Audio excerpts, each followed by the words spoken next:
Shimano's range-topping Dura-Ace Di2 group set is the one we all get excited about. It is the best of the best, used by nearly all the riders in the professional peloton, and does set the direction for Shimano's top-level group sets for the next few years. But in reality, more of us are likely to buy an Ultegra group set or an Ultegra equipped bike. And the group set, along with Dura-Ace, was launched last year, but it's been quite a wait until it arrived on bikes. So the big question to answer in this video is, was the wait worth it? Well, let's dive in and find out. Before we dive into how it rides, a quick recap just in case you had your head in the sand for the last few months.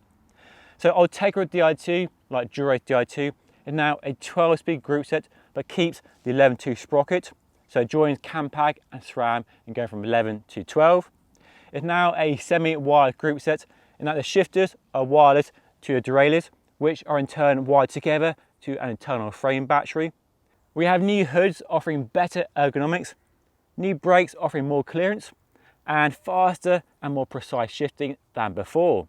We also have better smartphone and Bluetooth integration as well for customizing and setting the group set up in the first place. And all the changes are shared with Dura-Ace Di2, but there are two key differences. The first one is the weight. Ultegra is about 400 grams or so heavier than Dura-Ace, which might concern you, or it might not. And then there's the price. Here in the UK, a full Ultegra group set retails for around £2,300, which is a lot cheaper than the £3,500 for a Dura-Ace Di2 group set. The money you save, you buy a nice set of carbon fibre wheels. And it's for that reason that Ultegra is so close to Dura-Ace in so many ways. That has made it a firm favourite with many cyclists of all levels over the last few years. Whether you're a privateer road racer, a sportive cyclist or a weekend warrior, this group set offers most of the performance of Dura-Ace at a lower price point. Now it's about time I get changed and go for a ride, and I'm going to share my thoughts on the new group set with you. And for your reference, I have a 52-36 chain set with an 1130 cassette, 160 rotor on the front and a 140 on the back.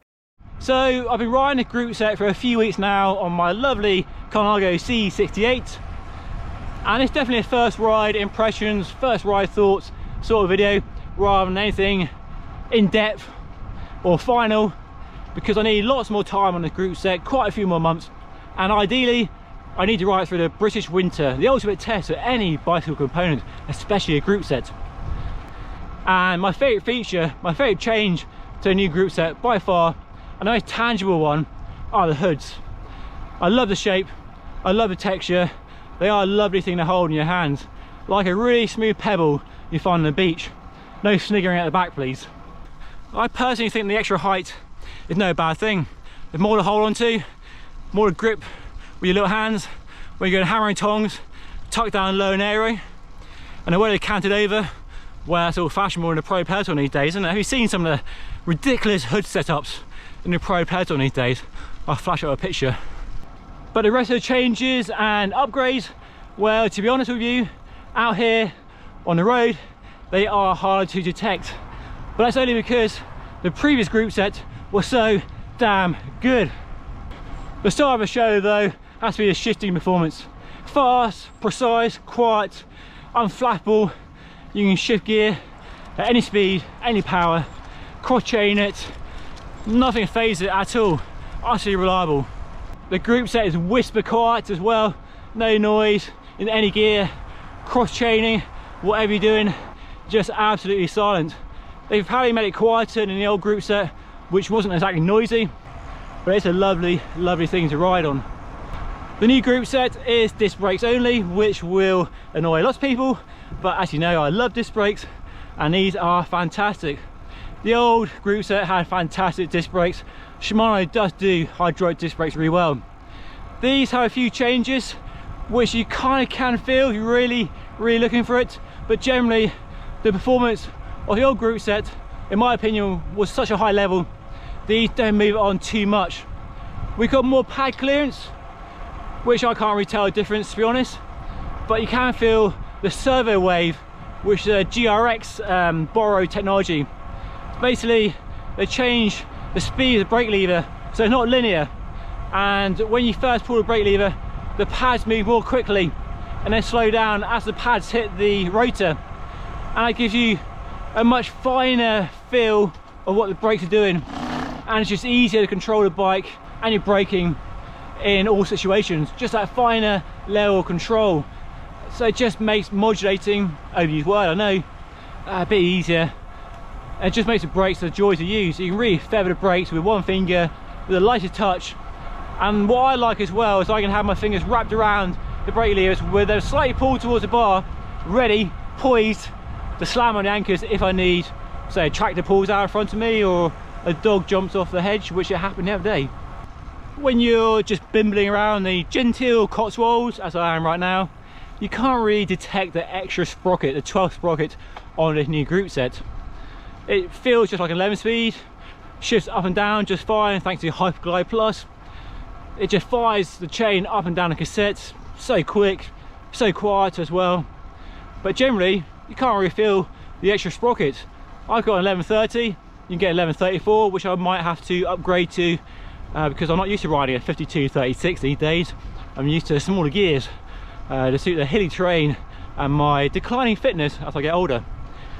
But when you go in hammering tongs, if you like riding as fast as you can, or especially if you're riding in a group or racing, chain gangs, that's where the extra sprocket will be useful, because we have that ever so magical 16-tooth sprocket. And that would definitely bring a round of applause and many high fives from those many people who felt it was missing on a previous generation group set.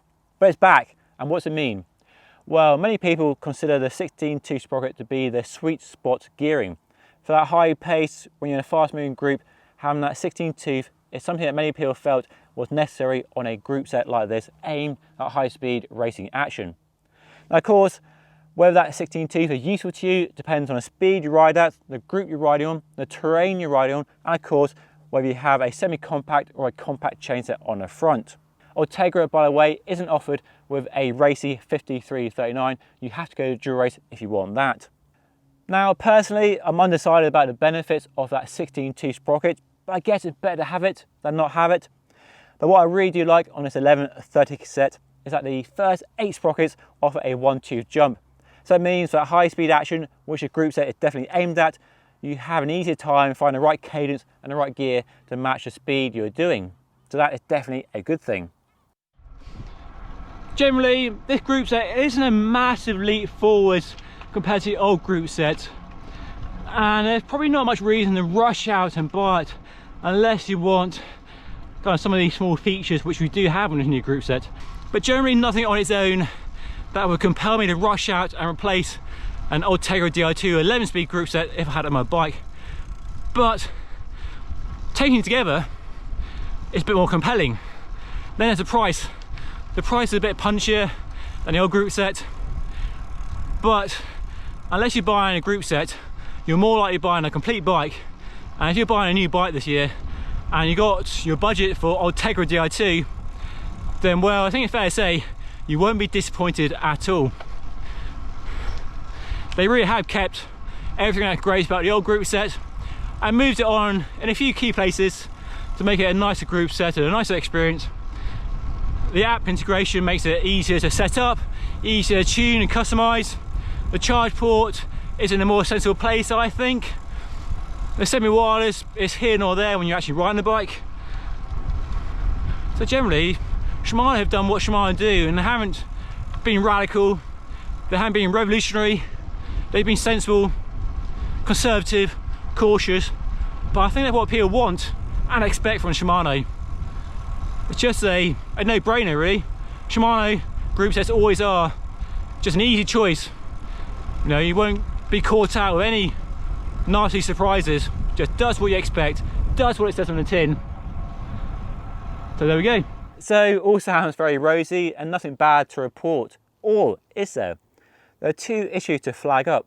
The first one is not an issue I've had personally, but quite a few of you commented on my previous video on the group set and the first look of the bike a few weeks ago, and that is noise or excessive noise in the 5th sprocket on the cassette.